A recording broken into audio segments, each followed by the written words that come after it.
لوٹ آؤ قرآن اور صاحب قرآن کی طرف۔ روزانہ درس قرآن جامعہ مسجد حضرت بابا فتح شاہ رحمۃ اللہ علیہ راج جنگ میں۔ آئیے سنتے ہیں علامہ صاحبزادہ طاہر منظور مرتضی کی زبانی۔ الشیطان الرجیم، بسم اللہ الرحمن الرحیم۔ والشمس وضحاها والقمر اذا تلاها والنہار اذا جلاها واللیل اذا یغشاها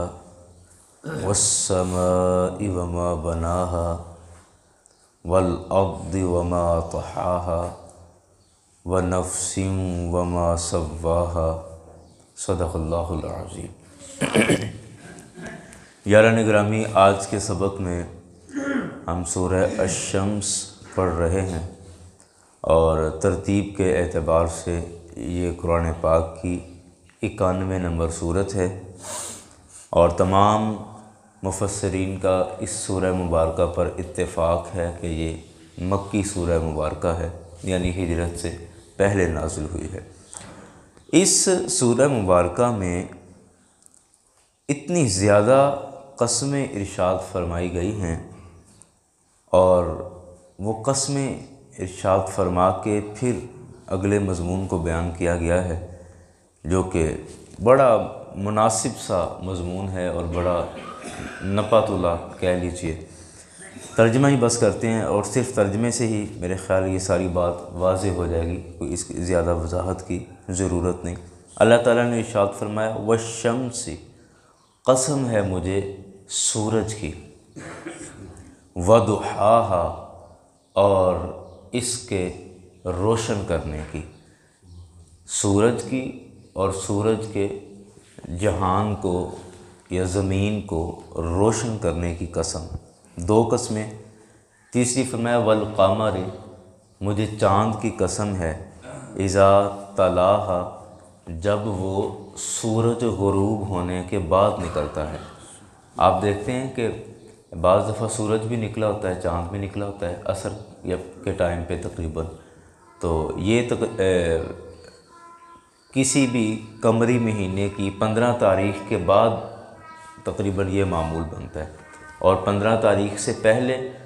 چاند اور سورج اکٹھے نہیں نکلتے، جب سورج غروب ہو جائے تو چاند نکلتا ہے۔ تو فرمایا، اور ظاہری بات ہے جب سورج غروب ہو جائے گا تو چاند نکلے گا، تو اس کی روشنی، اس کی چمک دمک خود بخود زیادہ ہوگی، اس لیے فرمایا والقمر اذا تلاها، کہ چاند کی قسم کہ جب وہ سورج غروب ہونے کے بعد نکلے، والنہار، اور دن کی قسم اذا جلاها، جب وہ خوب روشن ہو جائے، واللیل، رات کی قسم اذا یغشاها، جب اس کی سیاہی پھیل جائے، والسماء، آسمان کی قسم، وما بناها، اور جو اس کی بنیادیں ہیں اس کی قسم، والارض، زمین کی قسم، وما طحاها، اور جس نے اور جو زمین کو پھیلایا گیا ہے، بچھایا گیا ہے، اس کی قسم۔ اللہ اکبر۔ ساتھ ہی فرمایا ونفس، اور نفس کی قسم، وما سواها، اور جو اس کو برابر کیا ہے، یعنی بنایا ہے نفس کو، اس کی قسم۔ یہ 7 آیتیں ہیں، اور جن میں میرے خیال کوئی 10-12 کے قریب قسمیں ارشاد فرمائی گئی ہیں، اور ایک دفعہ یہ بات پہلے بھی ذکر ہوئی تھی کہ قسم کھائی جاتی ہے، تب کھائی جاتی ہے کہ جب بات کرنے والا غیر معتبر آدمی ہے، اسے پتہ ہے کہ میں بات کروں گا تو لوگ میرا یقین ہی نہیں کریں گے، تب وہ اپنی بات کو قسم کے ساتھ بیان کرتا ہے تاکہ لوگ میری بات کا یقین کریں۔ یا دوسری ایک قسم کھانے کی وجہ یہ ہوتی ہے کہ جو بات کرنے والا ہے وہ تو معتبر آدمی ہے، لیکن جس کے سامنے بات کی جا رہی ہے وہ غیر معتبر ہے، تو تب قسم کھائی جاتی ہے کبھی میں تو درست کہہ رہا ہوں لیکن اس کو یقین نہیں آئے گا، تو اس لیے قسم کھائی جاتی ہے تاکہ سامنے والے کو یقین آ جائے۔ لیکن اب یہ دونوں جو صورتیں ہیں اللہ تعالیٰ کے بارے میں تو ایسا کہنا معاذ اللہ گناہ ہے، کبیرہ گناہ ہے کہ آپ کس کو غیر معتبر کہیں گے؟ معاذ اللہ اللہ تعالیٰ کو غیر معتبر کہیں گے، استغفر اللہ، ایسا تو ہم سوچ بھی نہیں سکتے۔ یا پھر اللہ نے جن سے کلام کیا ہے وہ تو نبی پاک صلی اللہ علیہ وسلم کی ذات ہے، یعنی قرآن جن کے ساتھ، تو ان کو بھی غیر معتبر نہیں کہا جا سکتا، ان کو بھی نہیں کہا جا سکتا۔ تو پھر اتنی قسمیں کھانے کی کیا وجہ ہے؟ اصل میں وجہ یہ ہے کہ بعض دفعہ کسی چیز کی اہمیت بیان کرنے کے لیے، کسی چیز کے بڑا پن کو بیان کرنے کے لیے، کہ اب میں جو بات کرنے والا ہوں کوئی بہت بڑی بات کر رہا ہوں، کوئی بڑی اہم بات کرنے جا رہا ہوں، تو عرب کے اندر تب بھی قسم کھا کر بات کی جاتی تھی جب کوئی بہت بڑی بات بیان کرنا ہو۔ اب یہاں پر اتنی زیادہ قسمیں کھانے کے بعد اللہ نے فرمایا فَأَلْهَمَهَا فُجُورَهَا وَتَقْوَاهَا، تو یہ نفس کی بات کی نا کہ نفس وما سوا، نفس کے اندر کیا ہے؟ اللہ نے فرمایا فَأَلْهَمَهَا، اس نفس کے اندر الہام کیا اس رب نے فجورہا، گناہوں کا، وتقواہا، اور نیکیوں کا، دونوں قسم کا الہام اس نفس کے اندر اللہ تعالیٰ نے کر دیا، اچھائی کا اور ساتھ ہی برائی کا۔ لیکن پھر کامیاب کون ہے؟ قد افلح من زکاہا، کامیاب وہ ہے، وہ کامیاب ہو گیا، من زکاہا، جس نے اس نفس کو پاک کر لیا۔ برائی بھی ہے، اچھائی بھی ہے، لیکن کامیاب وہ ہے کہ جس نے اس نفس کو، اس جان کو پاک کر لیا، یعنی گناہوں سے محفوظ کر لیا، گناہوں سے اس کو پاک کر لیا۔ وقد خواب من دساہا، اور جس نے، اور تحقیق وہ ناکام ہو گیا، وہ ہار گیا، ناکام ہوا، من دساہا، جس نے اس کو آلودہ کر لیا، جس نے اس کو گندا کر لیا، وہ ناپاک ہو گیا۔ جس نے اس نفس کو پاک کر لیا وہ کامیاب ہو گیا۔ کذبت ثمود بطغواہا،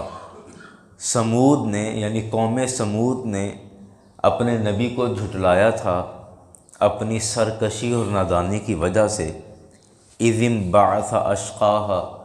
کہ جب ان میں سے ایک بدبخت آدمی کھڑا ہوا، اور فقال لہم رسول اللہ، تو اللہ کے رسول، جو قوم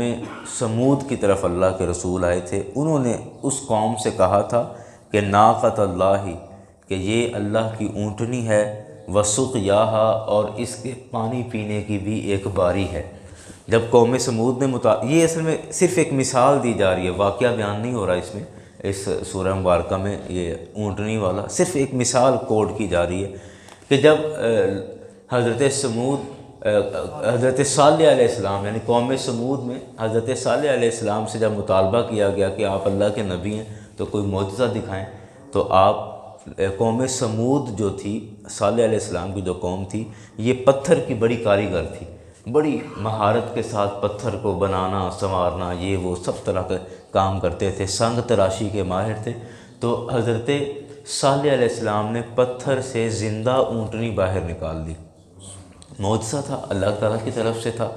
اور یہ اس وجہ سے کہ پتھر کا تو یہ بھی کام کر رہے ہیں نا، تو ان کو زیادہ اثر ہوگا اس کا کہ پتھر کا کام تو، کاریگر تو ہم بھی ہیں، لیکن ایسی کاریگری کہ پتھر سے زندہ اونٹنی۔ تو اچھا، جب اونٹنی نکال لی تو حضرت صالح علیہ السلام نے کہا کہ کوئی آدمی اس اونٹنی کو نقصان نہیں پہنچائے گا، بلکہ ہماری قوم کا جو کنواں ہے جہاں سے سارے پانی پیتے ہیں، وہاں سے ایک دن ہمارے لیے پانی مختص ہوگا اور ایک دن اس اونٹنی کے لیے ہوگا۔ تو ان میں سے ایک سرکش آدمی تھا، اس کا نام میرے ذہن سے نکل گیا ہے، تو اس نے اس اونٹنی کی یہ کونچیں کاٹ دی، اور جس سے یہ اونٹنی مر گئی، اور پھر اللہ تعالیٰ نے پوری قوم پر عذاب بھیجا اور اس قوم کو تباہ و برباد کر دیا۔ اور اہل عرب جو تھے، یعنی جو مکہ شریف کے لوگ تھے، یہ جب تجارت کے لیے باہر جاتے تھے تو یہ حضرت صالح علیہ السلام کی قوم یعنی قوم ثمود پر جو عذاب آیا تھا اس کے کھنڈرات وغیرہ یہ دیکھتے ہوتے تھے، اور یہ واپس آ کے مکے میں باتیں بھی کیا کرتے تھے کہ وہاں اس طرح کا میں دیکھ کے آیا ہوں، وہاں یہ دیکھ کے آیا ہوں، وہاں یہ دیکھ کے آیا ہوں۔ تو اس عذاب کے باقیات جو تھے، جو زمین پر تھے، وہ اہل مکہ اس سے واقف تھے، اس لیے یہ حوالہ یہاں پر کوٹ کیا ہے کہ اللہ کے نبی نے یعنی حضرت صالح علیہ السلام نے ان سے کہا کہ ناقۃ اللہ، یہ اللہ کی اونٹنی ہے، وسقیاہا، اور اس کے پانی پینے کی بھی ایک باری ہے، یعنی ایک دن ہم پئیں گے ایک دن یہ پیے گی۔ تو فکذبوہ، بس جھٹلا دیا ان کو، فعقروہا، اور کونچیں کاٹ دیں اس کی، فدمدم علیہم ربہم، اللہ تعالیٰ نے پھر تہس نہس کر دیا، دمدم علیہم ربہم، عذاب نازل فرمایا ان پر ان کے رب نے، بذنبہم، ان کے گناہوں کی وجہ سے، فسواہا، بس سب کو برابر کر دیا، یعنی زمین کے اندر سب کو دھنسا دیا اور سب کو برابر کر دیا۔ ولا یخاف عقباہا، وہ قوم اپنے انجام سے بے خبر تھی، اپنے انجام سے ڈر نہیں رہی تھی۔ یہ سورہ مبارکہ کا ترجمہ یہاں پر مکمل ہوا ہے، اور آخر میں ایک نصیحت آموز یا ایک درس اس سورہ مبارکہ سے یہ بیان کرنا چاہوں گا کہ دیکھیں، کل بھی اس حوالے سے تھوڑی سی بات ہوئی تھی کہ نافرمانی اور چیز ہے اور گستاخی اور چیز ہے۔ نافرمان ہم سب ہیں، ہم سب سے نافرمانیاں ہو جاتی ہیں، کہیں نماز میں کوتاہی، کہیں روزے میں کوئی کوتاہی آ گئی، کہیں حقوق اللہ میں، کہیں حقوق العباد میں۔ نافرمان ہم سب ہیں، ہم سب سے غلطی ہوتی ہے، لیکن جہاں تک نافرمانی کا تعلق ہے اللہ تعالیٰ معاف کر دیتا ہے، معاف فرما دیتا ہے۔ غلطی ہے نا، معاف ہو جاتی ہے، سستی ہے، غفلت ہے، گناہ ہو گیا، پھر شرمندگی ہوئی، احساس بھی ہوا کہ یار کل بھی فجر نہیں پڑی تھی، آج پھر میں لیٹ اٹھا ہوں، ایک مثال عرض کر رہا ہوں، یا رات بھی جلد سو گیا تھا، یا کھانے میں دوستوں میں لگے رہے اور عشاء کی نماز نکل گئی، تو ایک شرمندگی ہوئی، پریشانی ہوئی، ایک پشیمانی ہوئی، ٹھیک ہے، اللہ کے بارگاہ میں اس کی توبہ کرے، معافی مانگے، بات ختم۔ ایک ہے نماز یعنی نافرمانی کرنا، ایک ہے گستاخی کرنا۔ گستاخی اور چیز ہے، یعنی کذب، جس طرح یہ ان کے بارے میں کہا گیا نا کہ فکذبوہ، بس انہوں نے جھٹلا دیا اپنے نبی کو۔ یہ جھٹلانا یہ بڑی سنگین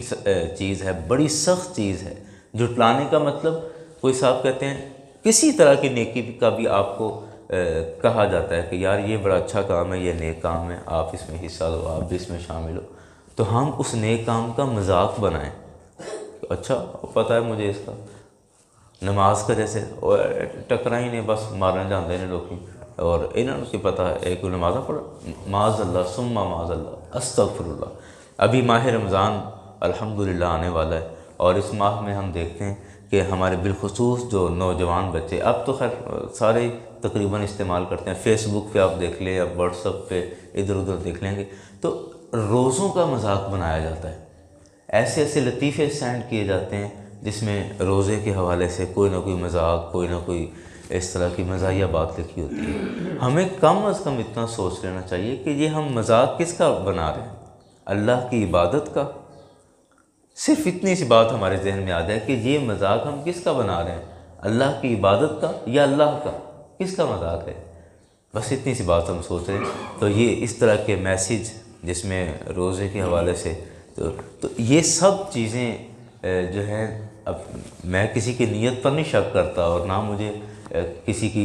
کسی پر کوئی کفر کا حکم لگانے کی ضرورت ہے، میں تو صرف بات کی وضاحت کروں گا کہ جب ہم اللہ کی عبادت کا مذاق اڑائیں گے تو آپ مجھے بتائیں کہ اس کو آپ نافرمانی کہیں گے یا آپ اس کو گستاخی کہیں گے؟ آپ کیا کہیں گے؟ آپ کا دل کیا کہتا ہے کہ یہ نافرمانی ہے یا گستاخی ہے؟ یقیناً آپ اس کو گستاخی شمار کریں گے کہ ایک ہے عمل نہ کرنا اور پھر شرمندہ ہونا، یہ نافرمانی ہے، اللہ معاف کر دے گا، لیکن ایک ہے گستاخی کرنا۔ اللہ اکبر، اللہ تعالی ہم سب کو گستاخیوں سے محفوظ فرمائے۔ نافرمانیاں ہم سے ہو جاتی ہیں، اللہ تعالی ہم کو توبہ کی توفیق عطا فرمائے۔ تو یہ دیکھیں جیسے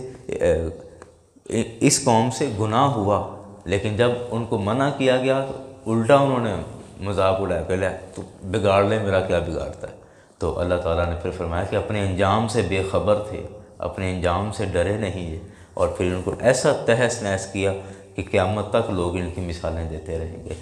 یاران گرامی، اللہ تعالی ہمیں تزکیہ نفس کی توفیق عطا فرمائے، جو فرمایا کہ قد افلح من زکاہا، کامیاب ہو گیا جس نے اپنے نفس کو پاک کر لیا۔ اللہ تعالی ہمیں اپنے نفس کو پاک، تزکیہ نفس کی اللہ تعالی توفیق عطا فرمائے، اور اللہ تعالی ہم سب کو قرآن پاک کی سمجھ عطا فرمائے۔